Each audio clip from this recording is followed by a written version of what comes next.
Tech Talk with Matthew Dickerson. Matthew Dickerson. Tech Talk. Sit back and relax. It's time to talk technology. Hello, wanderers and wonderers. It's time to rest your weary feet, sit back and relax, and just absorb this week's list of big ideas with a bit of tech talk with Matthew Dickerson. We're going to give you the latest on what's happening with AI.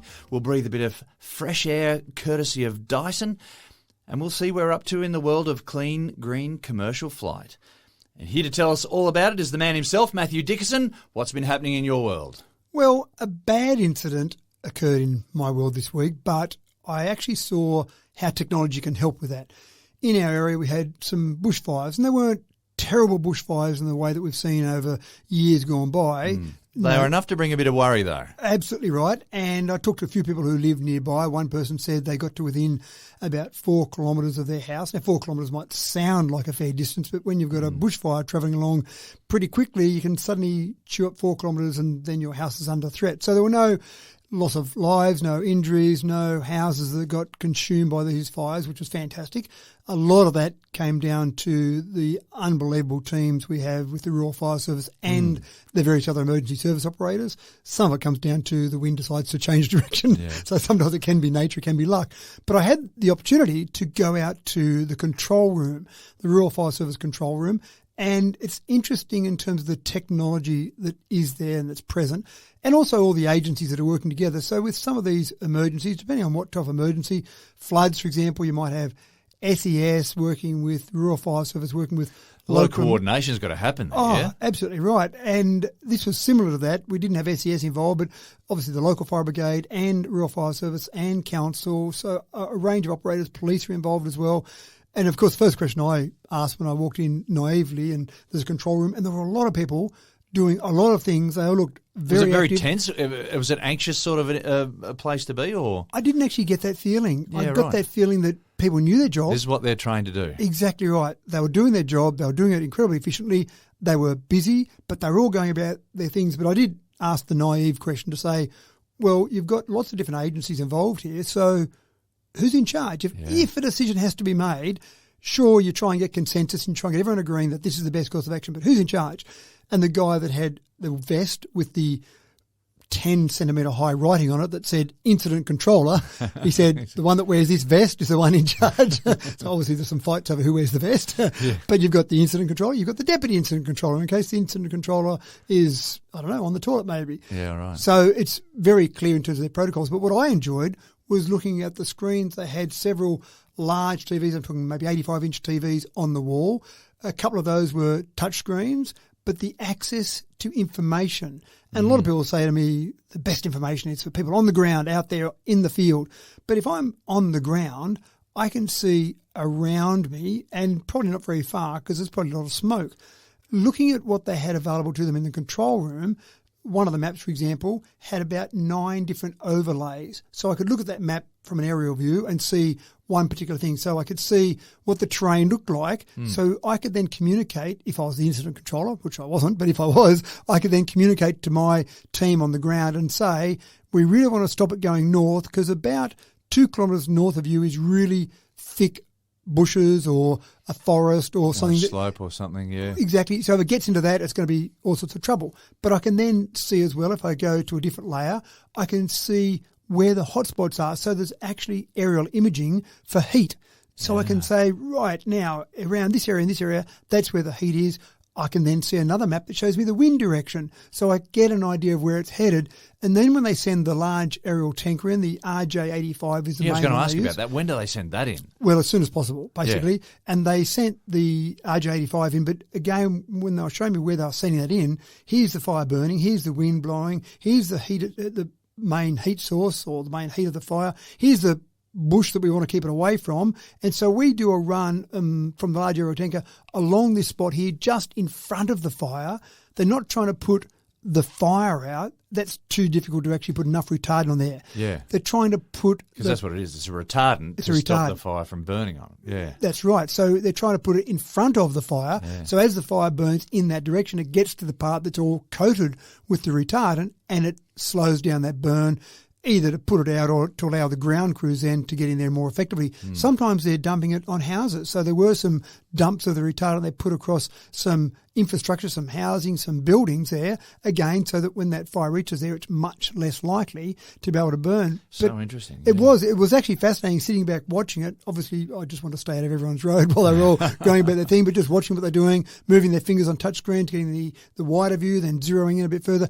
And every vehicle you could see on the fire ground. So they could actually see little dots there and different coloured dots depending on what type of vehicle it was. So they could see all those vehicles. And again, from a safety perspective, you see a fire moving, you see some vehicles there, you look where it's going to go, you can get on the radio to those crews and say, hey, there's a fire heading towards you. Yeah. There's a road that goes out there. Get out there now because that fire's going to consume where you are. So it's great to see technology used there. Again, some people still say on the ground is the best information, but I think the combination of on the ground, what's happening, how's it looking, with all that experience of those people on the ground, but then add in this technology. Some of it was taken by satellite.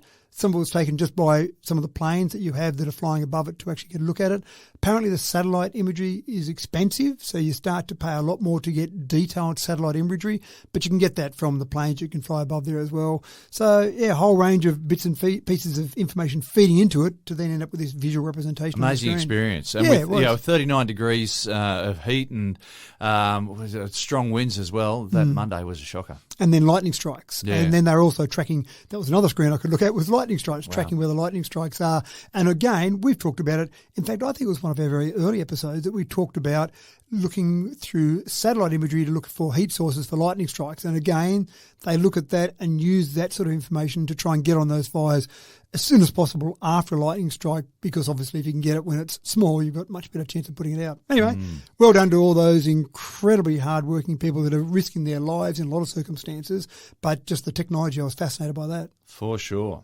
All right, folks, we should fire the starter's pistol and get this episode racing. The age of robotics and AI is well and truly here, and the fear is that many of us are potentially going to have our careers on the line. Cue the pitchforks and flaming torches, folks. We're marching on the town square. Now, as the sword of Damocles dangles threatening over our heads, we all rationalise with a stiff upper lip and convince ourselves that AI could never do what I do.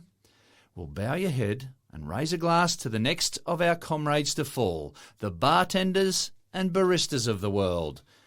Matt, tell us what the hell is a beverage printer?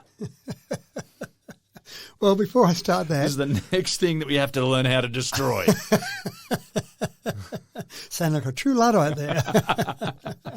I want to have a quick discussion with you about the elements. And one of the points of debate is always how many naturally occurring elements there are. So the periodic table, of course, has got 118. Mm-hmm. There's always a little bit of debate. But a bunch of those you can only synthesise in a lab. So let's drop that back quite a bit. Anyway, right. So yeah. Well, that's the first question I have for you. I've got a number in my mind that I would say are the naturally occurring elements. And I'm interested to hear your number to see what you would think the number of naturally occurring elements are, because there's a range of about 10 plus or minus in terms of what people say are naturally occurring elements. So do you have a number? Uranium's number 92, and that's the highest number of naturally occurring elements. But there are some that are below that need to be synthesised, things like technetium, 99. So, look, I'm going to guess, and I should know this, and I know I should know this, I think it's about 88, maybe 89 naturally occurring elements. So I was going the cheats way. I was going to 92 just because you get to 92 and the 92nd... After that's transuranic, right? Correct, exactly right. But there is a bit of debate there around maybe 88, maybe 89 being the number. Some people actually go above 92 because they say some of those synthesized ones maybe in some rare circumstance in some area in the universe, maybe that element exists naturally somewhere. But let's say around 90, around that sort of number, 88, 90. So my point here is that we haven't got many different components that make up everything we see. You look around us, we can see a whole bunch of stuff. And, well, I can see more than 90 different things around me. But, of course, we take those... It's all about the building blocks that they're made of. Exactly right. And they then make molecules, they make compounds, and they make everything that's all around us. So start with that basis and then look at drinks that we drink. Most of the drinks that we drink, forget about smoothie type drinks, but soft drinks, alcoholic drinks, etc., they're mostly water. and then there's some other stuff put in there. Now, if I was a Scotch whiskey aficionado, I would say, well, you need to have that Scotch in the oak caskets for 50 years or some amount of time to get the oak to bleed into the Scotch and taste all perfect. But when you break it all down, if you analyse that, it would still be made up of just compounds that are made up of elements. So surely you can reverse engineer that. And that's exactly what a beverage... That was a very long answer to your question of what's a beverage printer. So you've got... it's just about getting all those elements just in the right amount. Correct. And just mixing them into your drink. And that's exactly what the beverage printer does. Cana 1 is the actual model. It's available for sale right now as we speak. It's only about $900. So for $900, you can have a machine that sits on your bar, in your kitchen, wherever, and you press a button on the touchscreen to say, I would like a Scotch whiskey, I would like a soft drink, I'd like a cola flavoured drink, I would like a lemonade flavoured drink, and it will then take the water that's already plumbed into it and then mix that with the various components that are required to give you exactly the drink that you asked for. So it should print the drinks on demand. I'm just thinking about it because compounds are made from elements, and that's fine. But some of the chemical reactions to make some of those compounds are a little bit more involved. So I'm just wondering how this thing works to be able to just magic these compounds from raw elements. Oh, they just magic them. I like that. That's probably, they could use that in their marketing. We just magic the compounds. Well, no. We had to use that word in a science show, but it does seem a little bit too surreal, too simplistic, true to believe. It does, doesn't it? A lot of the time is spent with this particular company doing the reverse engineering. So they take popular drinks and they take it in the laboratory and they say, what is this made up of? How do we arrive at this particular flavour? And they hope to break it down then to have the raw compounds. I don't think they go quite as far as the raw elements. I don't think they load a little periodic table into the machine and say, there you go. I'm guessing the bulk of it's going to be carbon, oxygen, hydrogen, with some nitrogen in there as well, and maybe a bit of phosphorus. And well, they could tell you what's in there, but of course they have to kill you afterwards. Because I'm sure that's part of their IP. But they sell canisters. So basically you put it in, you put canisters that you buy off them, and you put the canisters in. So like a coffee pod, but with a lot more in it. And then you just mix up those drinks. Now, the first thing I thought of was that I'm sure insert any brand name drink here would not like to have their name on the screen because then they're not getting the revenue. So let's use brand names. If I'm Red Bull, for example, I don't want someone to go along and press a button on a machine that says, give me a Red Bull drink, because how do I make any money out of that? I make my money out of selling drinks. I don't want to make it out of that. They're actually licensing various third-party companies so that you can go along and press a button. When I looked through it, I didn't find any brands that were the big mainstream brands like a Red Bull, for example, like a Coca-Cola or a Pepsi. But I'm sure that that will get to that point. If they're getting enough revenue out of that, I'm sure that you'll then pay a little bit for it. And here's the thing. It's a modern company, okay?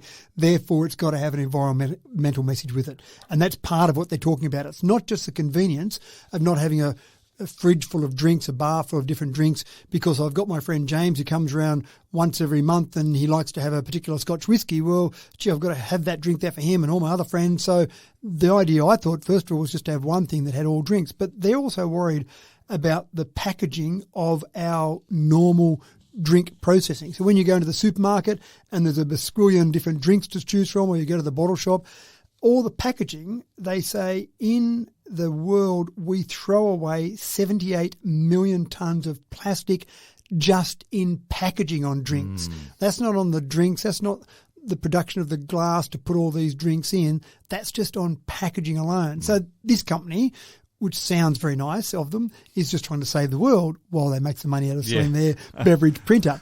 But look, I haven't tried it yet. Obviously, there's only just out available now. I haven't actually bought one of these yet. But I do like the concept of just take water, mix in the bits you need. If you love that beautiful oak flavour in your Scotch whiskey, we'll put it in there by putting the right elements, the right compounds, the right molecules in to get it just right. I'd love to do some blind taste tests with some people to see how accurately they can reproduce a normal drink. Sounds fascinating.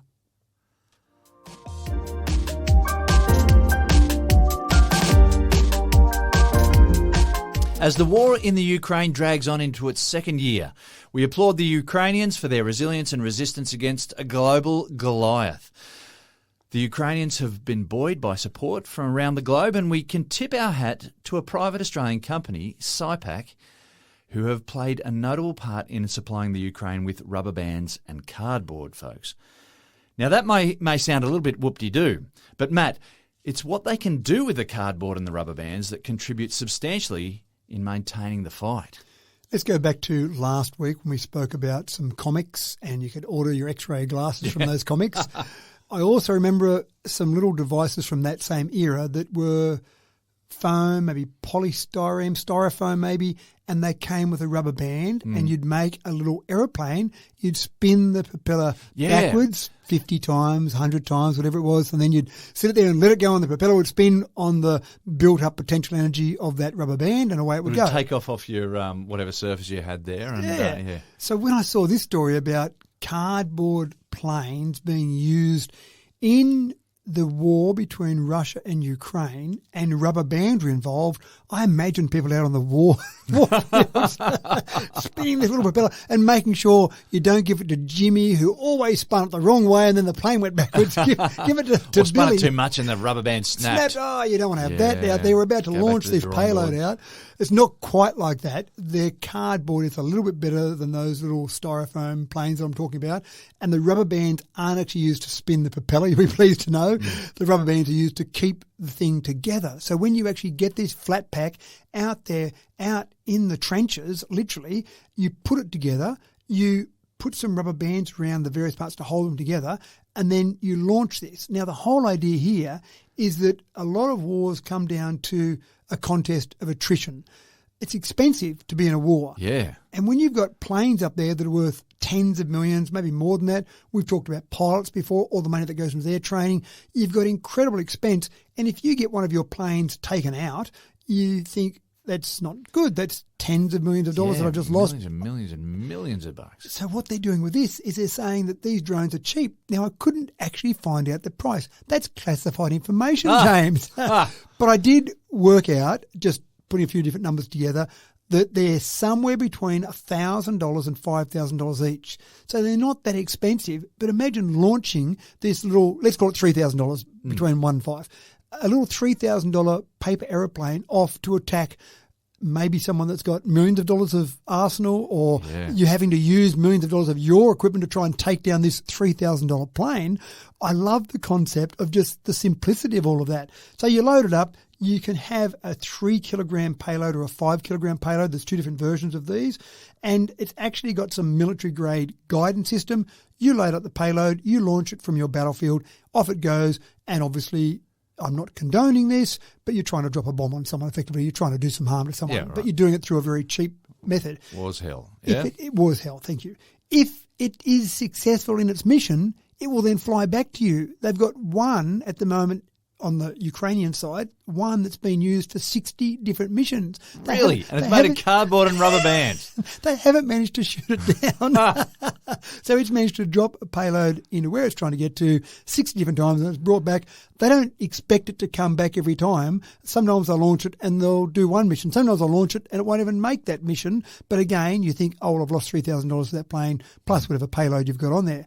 I just think the concept was really clever. Yeah. This is amazing ingenuity. It is. So they're selling at the moment about 100 of these flat pack drones are being sold to Ukraine each month at the moment. So they're being used, and I imagine most of those 100 are expiring on their mission. I actually thought they might have been a kamikaze plane initially, but no, they're actually, as I said before, used to send out and then come back if possible. So they're being sold. That company you mentioned, SIPAC, is selling them. They haven't actually managed to sell them to any of the Australian armed forces yet, but they're being sold to Ukraine, which I think is a good test. Are we involved in any major conflicts right now? That's the next question. Well, we're not, but I thought that if it was successful enough, they might have sold them to some of our armed forces to be ready. Because to be ready to go, we've got lots of other things like submarines that we tend to spend money on. If they're made of cardboard and rubber bands, it couldn't take too much to make make yourself a fair sort of flotilla of drones. You're probably playing down the importance of what flotilla, is that the right word? A squadron, I think. Squadron might be better, yeah. So, again, I love the concept. I think it sounds fantastic. But it just goes to show you, doesn't it, that technology doesn't always have to be overly engineered and overly complicated. I'm sure they put a lot of engineering effort into these. But sometimes you think of a really simple idea and you can imagine around the boardroom saying, Now, I've got this idea, guys. Let's send some paper aeroplanes into war, and everyone laughed at the guy who suggested it, and then, oh, actually, we're doing it. What a great idea. Yeah.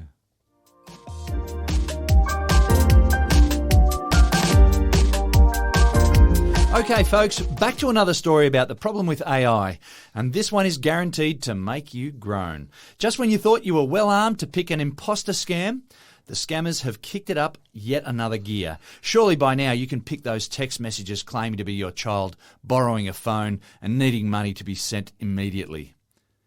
But what if a voice call comes through with a voice that sounds like your child in desperate need? Matt, this is the dirtiest of tricks. When will they give us a break? I was thinking the same thing as you. It's the text messages on steroids, isn't it? Yeah. And you remember... No, you can pick those. Oh, okay, my son's not contacting me to get money, you know. That's right. Idiots. And so you've got that one covered now. But you remember our 100th episode where I used a free tool to replicate your voice and my voice. But I didn't think about using it in a scam. No. Why do the people have such nasty ideas? You're right. It wasn't my first thought either. And we concluded on that episode that it wasn't too far off your voice and my voice if we were Americans. Because it was just our voices with an American twang, but it still sounded like our voices. Take that example there. In particular, if you did have an American family, an American child, use something, and that was a free service that I used in that 100th episode. Anyone that hasn't heard it, go back to your 100th and have a listen to it. And so people are doing that now. They're actually making the phone call. They're typing in, oh, Mum, I'm in trouble. I've lost my phone. I'm in jail. I've been arrested. Put any emergency in there. But again, if it was the voice of your child, well, I know about those text scams. This obviously isn't one of those. I'm not being tricked by that.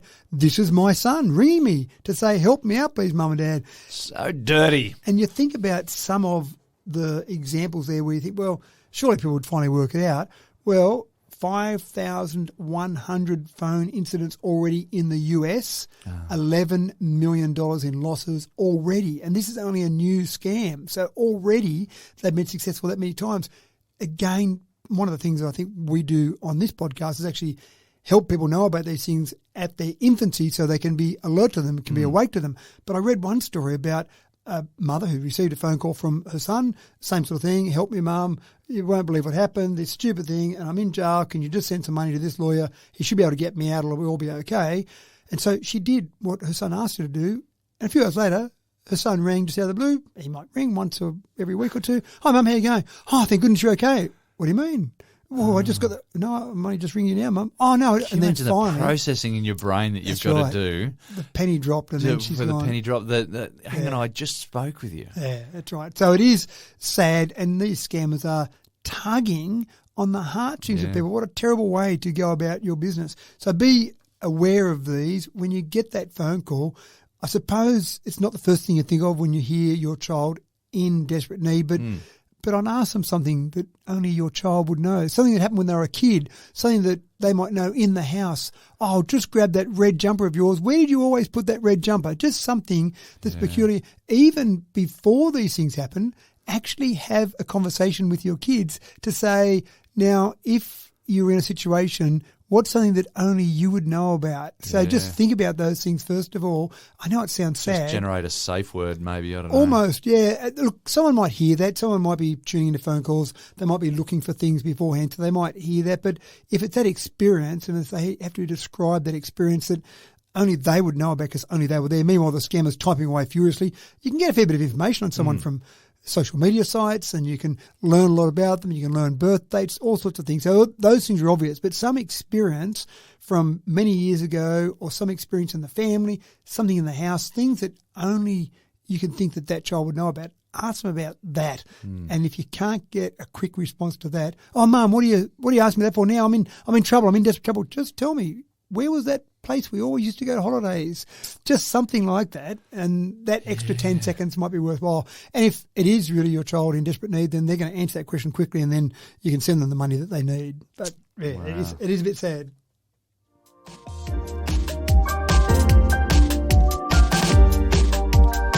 Okay, folks, on our Tech Talk today, we're going to step back in time, or maybe not. Remember floppy disks? They were the best way to access games like Lode Runner and Ring Quest and Ultima 4. certainly no one on the planet would still be using floppy disks in 2023, Matt. Surely not. There's a Freudian slip there. Is this where you insert the ad for Viagra? Well, you'd think so, wouldn't you? And the original floppy disk, I'm talking about the 5 1/4 inch floppy disk, was invented way back in 1976. Was that the one you put in the old Apple? Correct. And I remember doing my first computer hack, my first little thing that I thought, this is fantastic. They used to be single-sided, those discs. And so the first Apple computers we had at school used the 5 1/4 inch. And I worked out that if you cut a little notch on the other side for the read-only or read-write notch that was in one side, you could turn the floppy disk over and insert it, and you could actually get another amount of storage on the other side. I thought I was so clever working that out. And then finally they got to the stage where they were double-sided, 1.2 megs of data on them. But then blowing the 5 1/4 inch out of the water was a 3.5 inch inappropriately named floppy disks because they were quite hard plastic on them. Yeah, that's right. But that jumped the storage from 1.2 from IBM's 1.2 5 1/4 inch. I'll show you your 1.2. Sony came out in 1983 with the 1.44 meg. Well, yeah, that's now right. we're talking. Blew it out of the water. And I can remember some large programs. It might have been Office, it might have even been Windows at the time. To install that on a computer would come on maybe 20 floppy disks. Yeah, you get a box of floppy disks. Insert disk 1, insert disk 2. Disk 17 would always be the one that had the fault on it. And I can remember employing some people, very young people in our business, and that would be one of their first jobs. Right, we need that computer set up with Office on there. So you're sitting there for the next hour inserting floppy disks. Is this what you thought the computer industry would be like? But you think now, let's say 1983, they came out now. We're a few years past 1983. We've got so many different ways to store data, and a little bit more than 1.44 megs. Surely they're dead and gone, but there is a thriving industry out there. And part of the problem is that they haven't been made, unsurprisingly, since 2010. Well, that was going to be my next question. Who's making these things? No one. But no one's making them. No We're just one. reusing the old ones. We've still got some warehouses with a stockpile, but some of those warehouses are actually selling a fair few every day. So they have a prediction about a time frame in the near future where they'll run out. Now, probably if you looked in people's drawers and filing cabinets and things around their home or office, you'd find another 10 bazillion of these floppy disks kicking around. Oh, I know we threw a whole bunch out just 2 years ago. Yeah, right. So there are lots out there still. And you think, well, who cares? Why is anyone using them? Well, let me tell you one little thing that might scare you a little bit. There are still approximately 24 747 Boeing 747 jets being used for passenger services in the world. Most of those 24 are using floppy disks. And they're using MS-DOS or something like that. Is that right? I don't even know what operating system they're using, but they're using that for things, for example, like updates to navigational aids or updates to runways or different airport runways. They're updating those via floppy disk. So someone's sitting in the office, copying the data to the floppy disk, walking out of the office, walking over to the plane, sticking it in the dashboard, is that what you call it on an airplane? Yeah. Sticking it in the flight console of that and uploading the data from the floppy disk. And you think, wow, you've got this machine that's flying hundreds of passengers around and it relied on that update from a floppy disk. Still yet to install Wi-Fi or whatever. Yeah. I don't think they've got Wi-Fi on those planes. They're still used in embroidery machines. Remember some of those. And I can remember when you used to get embroidery done for a business, for example, and you'd talk to an embroidery company, they'd say, well, we've got to get your design digitized onto a floppy disk. And so literally they would have this whole array of floppy disks there, and business ABC, there's their floppy disk. We put that in the embroidery machine and that'll give them their logo. Even in plastic molding machines. So some of these old machines, that's how they get the data from a computer across to the actual machine itself. Wow. Logically, you'd say, well, surely you can update those to some sort of memory card or some sort of wireless connection. But some of these old machines, it's pretty hard. Taking an old embroidery machine, how do you configure that to go and add some sort of memory stick compatibility? It's fairly expensive. And again, these machines, well, if you're going to do all that, you just throw it out. So it's still a need out there for them. Even converting old 747s, you think of the cost of a 747, but obviously they're getting nearer and nearer to the end of their life, I'm sure it would cost tens of thousands to convert the flight console to be able to handle a memory stick or some other type of connection on there. So floppy disks are still around. If you've got a bunch in a bottom drawer somewhere they're in good condition, maybe stick them on eBay. Who knows what you might get for them? I don't know what they're worth. Very pretty penny. Probably more than you paid for them. That's I would absolutely say definitely more than you paid for them. I can't believe I threw out boxes of them 2 years ago. But probably the main thing you had them for, you probably didn't actually buy the floppy disks as floppy disks. You probably bought them when you bought a program that came on floppy disks. So you probably didn't really pay for them separately per se. So you'd definitely be getting more back for them. So keep an eye out for that. There's getting to be fewer and fewer in the world. Maybe hold on to them a bit longer until the supply becomes very short. Then you might be able to finally get them.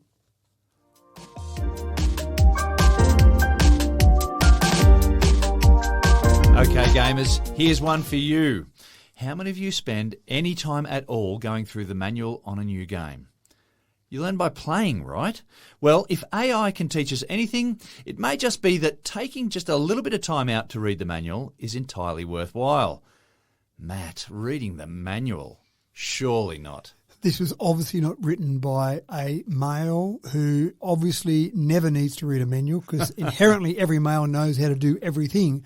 But in this particular scenario, Deep Mind Agent 57 tried to play a simple little Atari skiing game without reading the manual.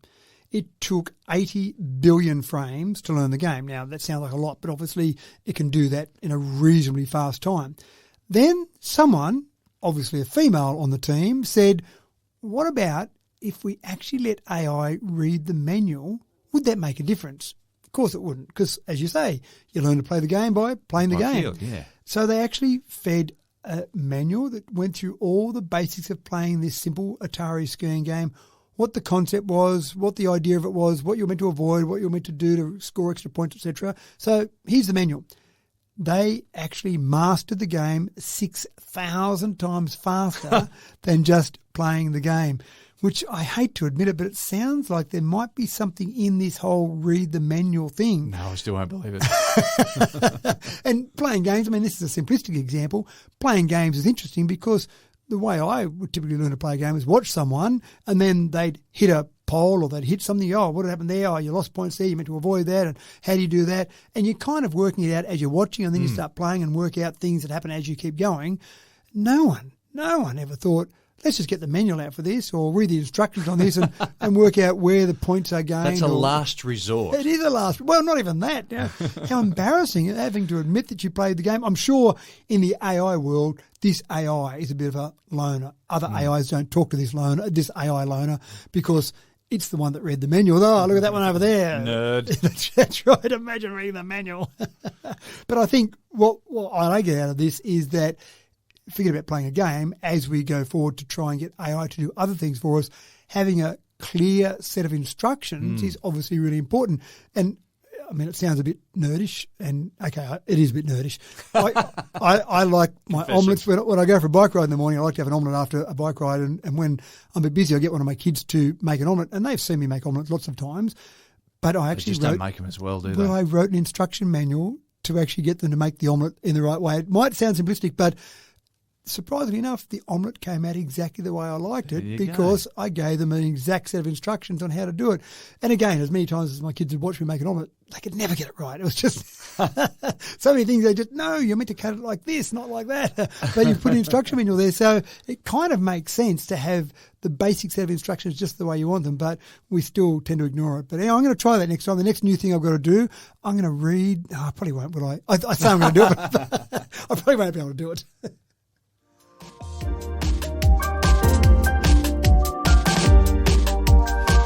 Famous for cleaning our carpets, Dyson are now helping to improve air quality.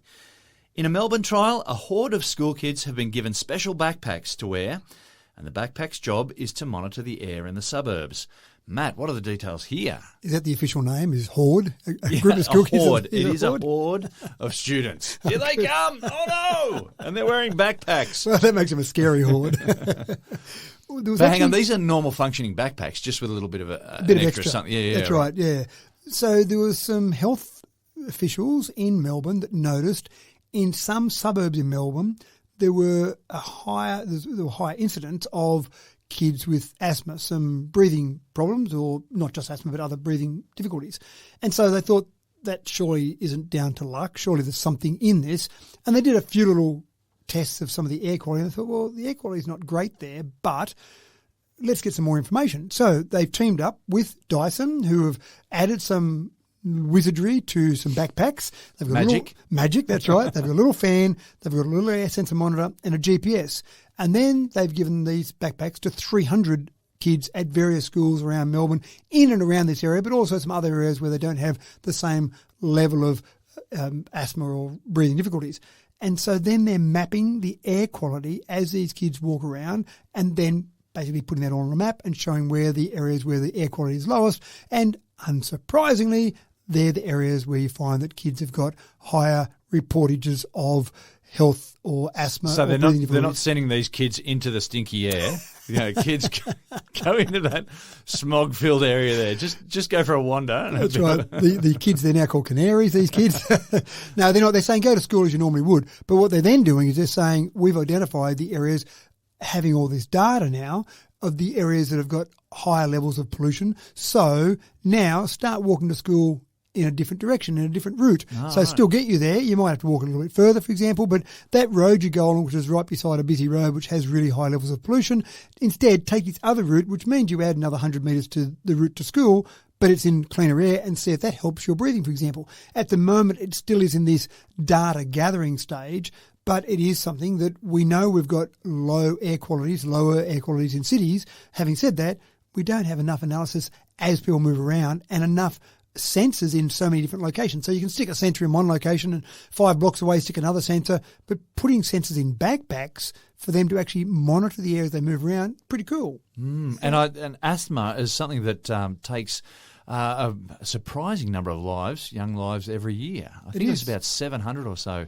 young people die from asthma. Yeah, I don't know the exact number, but it is, you do see it, but it also just affects quality of life for people as well. That's right. Yeah. So a whole range of things there, and ongoing and long-term illness as well, yeah. That's it, yeah. One of the stats that I find fascinating is that from air quality alone, life expectation for people living in a regional area with clean air as opposed to a congested city with polluted air, there's a 72-day difference, which if you live to be 80 or 90 years of age, 72 days doesn't sound like much, but that's still, in my mind, significant that air quality can have that big an impact of everything else being equal. Obviously, I'm using lots of estimations there and lots of bits of extrapolated data, but that's the health authorities say about 72 days. What might happen is when people see this lower quality air as they move around, that might be enough for them to say, maybe we should take some action on this. Even if you don't believe in climate change, maybe cleaner air is not such a bad idea.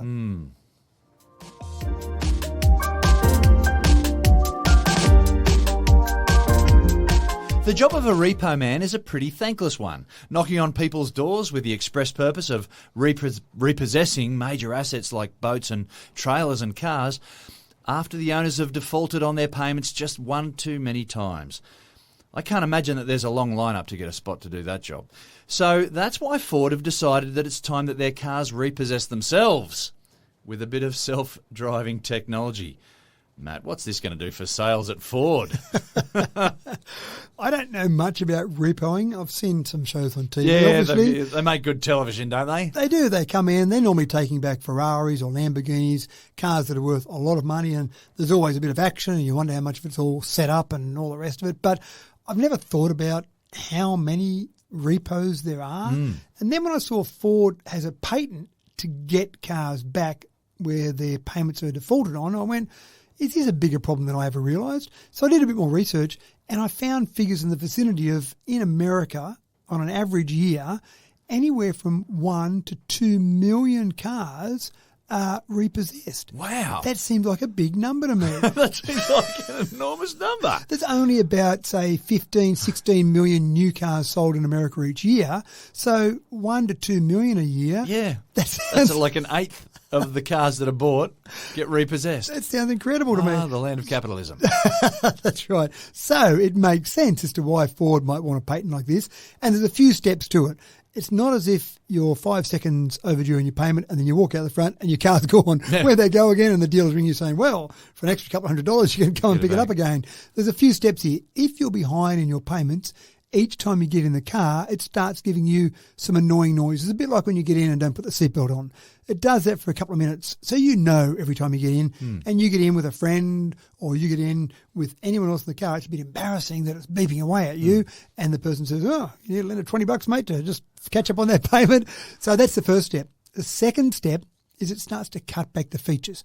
The air conditioning might not work, for example, or the radio may not work in there. Yeah, okay. So it just becomes a bit less pleasant to drive your car.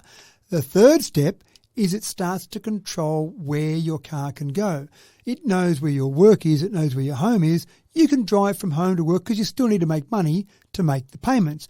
But the pub around the corner or going somewhere on a weekend, sorry, you can't use the car for that. Right. It's Wow. just there for your work trips. And then if all that fails and you still haven't paid, then you will walk out one morning and say, I'm sure I parked it there. And then you get your phone out and you look and you'll see a message from your friendly Ford dealer that says, it's sitting in our showroom at the moment. You've got another X number of days to catch up payments or this will be sold. So that's the last step. Now that last step relies on a bit better self-driving than we've got at the moment. So they're probably not going to do that one yet. But the first steps, yeah, absolutely, that's all within the realms of possibility right now. And so many more cars, I mean, Tesla did it a long time ago, so many more cars are getting that ability to be connected to the outside world and be able to have communication from the outside world. So the next version of Repo Man on some pay TV channel will just be a car driving itself back at no baseball bats. It just won't be as exciting, will it? That interests me about only being able to drive to work and to home and maybe to the shops or whatever. I wonder if there's something in the American Constitution about freedom to drive. Is that like the 27th Amendment or something like that? Oh, I don't freedom mention to the drive wherever you Constitution. want. That's it. You've done it now. You've blown it up.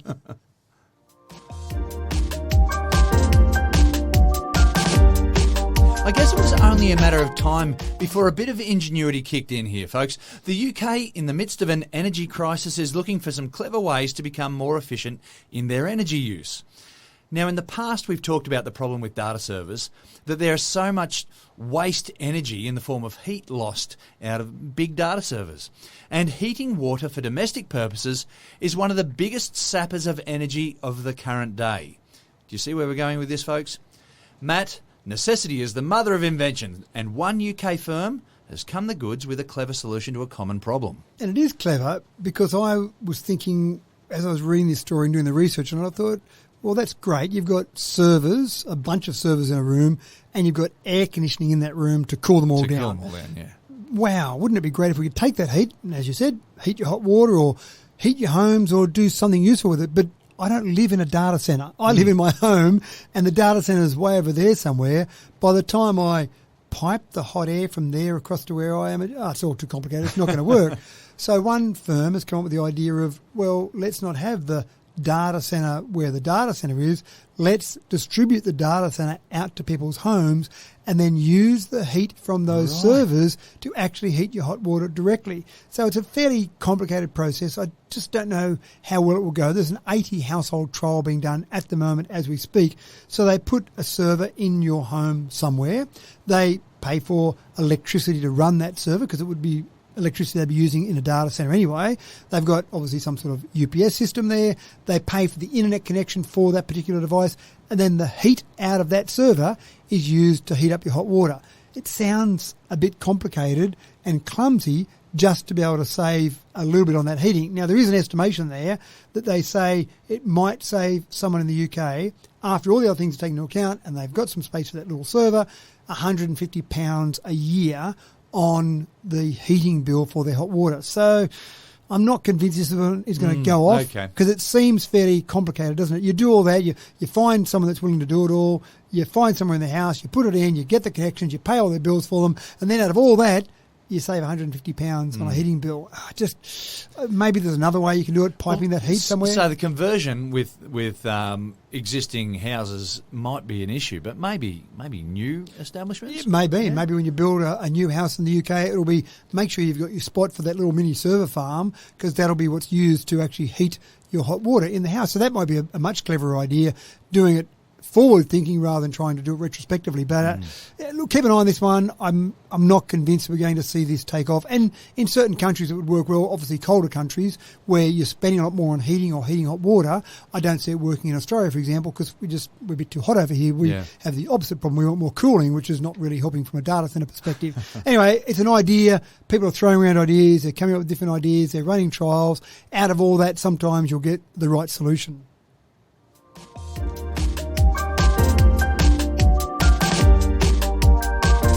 Talk quite a bit about flight on this show.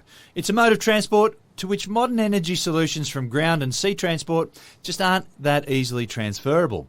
But we are a clever species, folks, and it seems that hydrogen fuel cells are taking off in more ways than one, Matt. Oh dear, we're getting the puns going, aren't we? Now this is nice because people will be somewhat familiar with it. The Dash 8 is a plane that's used by airlines all over the world for relatively short flights, 1 hour, 1.5 hour, the type of flight. So many people around the world would have been on a Dash 8. Very solid, very reliable aircraft. Lots of people have been on them. Great. That's when it's been using normal fuels, not when it's been using hydrogen. And that's where we're up to now. At the moment, this is the largest plane that we've seen in terms of this show, and certainly that I've been able to find in my research, the largest plane they've had doing any sort of test flights with hydrogen. They've got a 40-seat Dash 8 doing tests with 15-minute flights on hydrogen. So that's pretty exciting. Yeah. Now, when you talk or you look at the information from this company, Universal Hydrogen is the company in question. They hope to have certifications completed for passenger flights by 2025. Wow, that's soon. Very soon, because the airline industry is incredibly conservative. Thank you. I'm very I'm very happy that it's actually continued that, and I'm hopeful that it continues on being very conservative because you kind of want to feel a bit safe when you're up in the air. Yeah. So for that time frame, a couple of years' time for these flights to be hopefully up in the air flying with hydrogen means that they're making some pretty good progress already.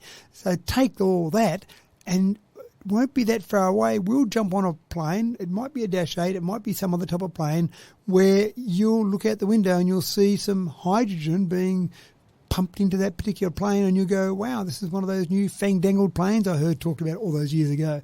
So it's pretty exciting. And again, we've talked about it before, you need to make sure you produce the hydrogen with some sort of renewable power source, but that's becoming more and more common. But the great thing about it is that you can refuel quickly with hydrogen as opposed to electric, and you haven't got the same density as jet fuel, energy density. You've only got about a quarter of the energy in terms of the same volume as jet fuel, but that's okay for those shorter flights. I still don't see hydrogen being used Sydney to LA, that type of flight yet. But we'll get there with the short flights and make a huge difference to the amount of CO2 that the airline industry produces. So it's a good, exciting step. Yeah, and every problem brings its solutions, and those solutions lead to further solutions, which, it's just going to be an exciting future for flight, I think. Absolutely. And with that, folks, it's time for Matt and I to fuel up and fly off into the virtual sunset. Thanks for another cracking TED Talk, Matt. I'm off to read a manual, or at least pretend I'm going to read a manual.